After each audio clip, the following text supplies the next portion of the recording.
ऊर्ध्वविंश अध्याय श्री शुक उवाच बळी जे असुरंक पति स्वभावे धर्म थिला मती कुळ आचार्य वाक्य शुणी धर्म व धर्म मने गुणी तुनी होईला क्षणे मात्र शिथिल कंपमान गात्र दंड के गुरु मुख चाही मुखे हर स्वभाव वही बळीरुवाच भगुरु सत्य तोर कथा गृहस्थ जनर व्यवस्था जे धर्म काम अर्थ जस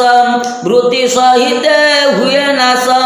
यमंत धन लाभे भावी विप्रकु केमंते लंघिवी सर्वदेवता विप्र देहे ब्राह्मण देहे विष्णु रुहे ये विप्रंकु जे बंचाइले ब्राह्मण जस करी भले प्रह्लाद वंशे मुहि जात ये कथा जगते विख्यात कपट प्राय माया करी केमंते सत्य वाक्य हरि पड़ी कपाल कर्म फले अजस लभी विषयले सत्य उपरे धर्म नाही ये कथा पृथ्वी अच्छी कही धर्मर संपद पालने नरके न तरिजेशने स्वस्थान भोग नाही तार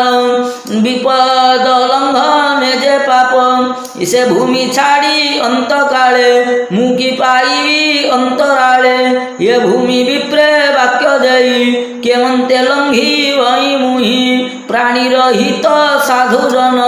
जे करे धन्यता जीवन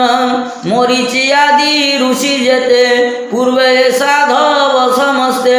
पृथ्वी आशा बस कले संगते किवा घेनी गले मोहर वंशे जे दानवे ये भूमि गते थिले सर्वे से सर्वकाल ग्रस्त हेले जस रहिला मोहि तले समरे जे वीर पसंती आत्मविचार न करती से त्यजंती शरीर स्वधर्म करंती विचार